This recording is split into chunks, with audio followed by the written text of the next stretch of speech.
Praise lord.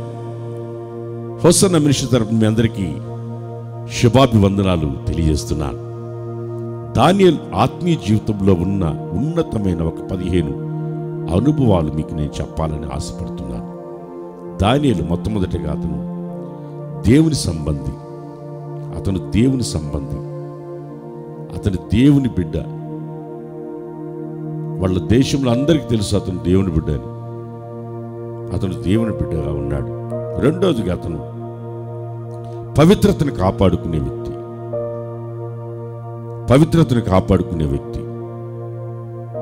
మన జీవితంలో కూడా మన పవిత్రతను కాపాడుకోవాలి. మూడోదిగా అతను దేవుని సంకల్పం చొప్పున దేవుని సంకల్పం తప్ప ఇంకోటి అతను చేయడు. దేవుని సంకల్పం చొప్పున నడుచుకునే వ్యక్తి.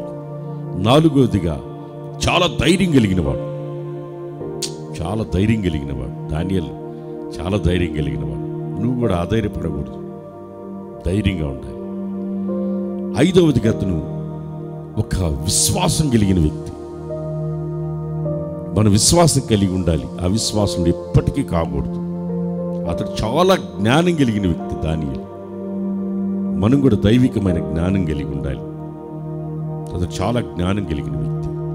ఇంకొక మాటలో చెప్తే అతను చాలా సహాయం చేసే వ్యక్తి, సహాయం చేయగలిగిన వ్యక్తి. అతను ప్రేమ కలిగిన వ్యక్తి. దానియేలు చాలా ప్రేమ కలిగిన వ్యక్తి కూడా. దానియేలు సహాయం చేసే వ్యక్తి. సహాయం చేయగలిగిన మంచి మనసు కలిగిన వాడు. దానియేలు దేవుని స్తుతించే వ్యక్తి. దేవునితో మాట్లాడే వ్యక్తి. దానియేలు దేవునితో మాట్లాడే వ్యక్తి. ఎప్పుడు ప్రార్థనా జీవితం కలిగిన వాడు. 12వదిగా గమనిస్తే ప్రార్థన కలిగినవాడు. 13వదిగా చూస్తే దేవుని ఆత్మ కలిగిన వాడు. దేవుని ఆత్మ యొక్క బహుమతి పొందగలిగిన వ్యక్తి. 15గా చూస్తే వినయం కలిగిన వాడు. ఈ 15 లక్షణాలు ఎవరిలో అయితే ఉంటాయో వాళ్ళు దేవునికి చాలా సమీపంగా ఉంటారు. సాతాను చేతికి దొరకకుండా ఉన్నతమైన స్థితిలో ఉంటారు. ఈ లక్షణాలు నీవు కలిగి ఉండి ఉన్నతమైన స్థితికి ఎదగవలసిందిగా కోరుకుంటూ నేను ఈ మాటలు ముగిస్తున్నాను. ప్రార్థన చేసుకుందాం.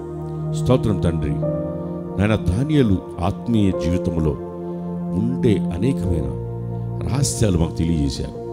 మేము కూడా ఇటువంటి మంచి లక్షణాలు కలిగి ముందుకు సాగుట కృప దయచేయమని, వాక్యం ఉంటున్న ప్రతి బిడ్డని ఇటువంటి లక్షణాలతో ముందుకు సాగుట కృప దయచేసి నీ రాకడలో నిందారహితంగా ఎదుర్కొనే భాగ్యాన్ని కూడా ప్రసాదించమని యేసయ్య శ్రేష్టమైన దివ్యనామములో వేడుకుంటున్నాం తండ్రి. ఆమేన్.